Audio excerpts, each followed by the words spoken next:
आप सभी का मेडिकोज टॉपिक पे स्वागत है। आज मैं इस लेक्चर में बात करूंगी टीएनएम क्लासिफिकेशन के बारे में। तो फर्स्ट ऑफ ऑल कि टीएनएम क्लासिफिकेशन क्या होता है कि ये कोई भी कैंसर पेशेंट है, ठीक है, तो उसके प्रिस्क्रिप्शन में अगर आप देखोगे तो साइड में लिखा हुआ रहता है TX या फिर N1 M1। तो इसका मतलब क्या होता है कि ताकि आप पहचान पाओगे। इस लेक्चर में मैं इसी के बारे में बात करूंगी, इसका शॉर्ट फॉर्म, ठीक है, कि किसी भी कैंसर पेशेंट है उसकी प्रिस्क्रिप्शन में अगर लिखा हुआ है शॉर्ट फॉर्म में, ताकि आप जान पाओ कि उसका जो कैंसर है वो कितना ग्रो कर रहा है, ठीक है, या फिर लिम्फ नोड है तो कितना साइज़ का है, ट्यूमर है तो कितना साइज़ का है, वो सब के बारे में मैं इस लेक्चर में बात करूँगी। तो हम देखते हैं टीएनएम क्लासिफिकेशन। तो टी मतलब होता है कि ट्यूमर साइज़, ठीक है, ट्यूमर का साइज़ देखते हैं कि कितना सेंटीमीटर है, 5 सेंटीमीटर है, 6 है, ठीक है, ये सब के बारे में बात करेंगे। और N4 होता है lymph node. M4 metastasis. Metastasis मतलब होता है कि यानी कि जो कैंसर है वो one organ to another organ transfer हो रहा है, ठीक है, स्प्रेड हो रहा है।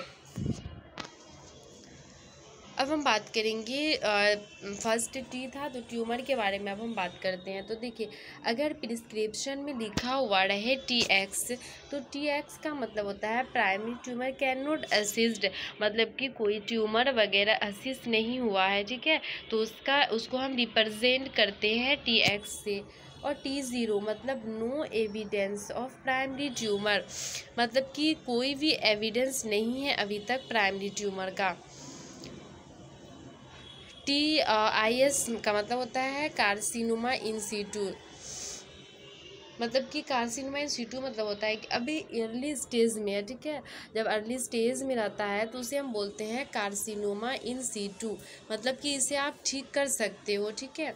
और T1 मतलब होता है ट्यूमर साइज 1 सेंटीमीटर और लेस, मतलब कि T1 अगर है तो उसका मतलब है कि ट्यूमर का जो साइज़ है वो 1 सेंटीमीटर है या उससे भी कम है।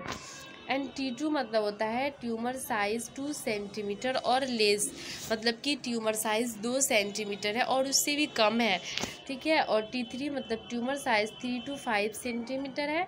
T4 रिप्रेजेंट करता है कि ट्यूमर का साइज़ जो है वो मोर देन 5 सेंटीमीटर है। अब हमें टी से पता चल गया कि ट्यूमर का T1 रहेगा तो क्या होगा, T2, T3, T4। अब हम बात करेंगे L लिखा हुआ था, है ना, टीएनएम क्लासिफिकेशन, मतलब कि टी हो गया हम लोग का। अब मैं बात करूँगी N के बारे में, देन M के बारे में।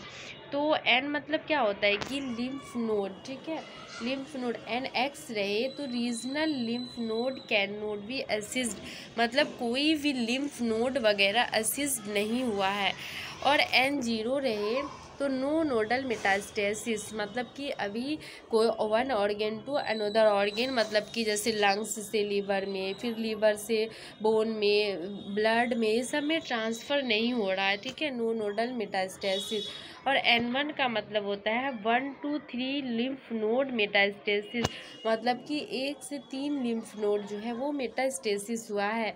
और N2 का मतलब होता है 4 और more lymph node metastasis. N3 metastasis to any lymph node, मतलब कि पूरे लिम्फ नोड में अब मेटास्टेसिस हो गया है, पूरे फैल चुका है, अब इसमें ट्रीटेबल भी नहीं है, अगर है भी तो उसका लाइफ स्पेन बहुत कम हो जाता है।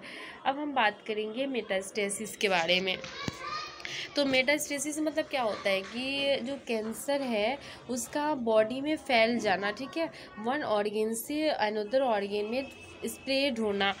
अब हम MX मतलब होता है presence of distended metastasis can not be assist, मतलब कि कोई भी अभी मेटास्टेसिस प्रेजेंट नहीं है।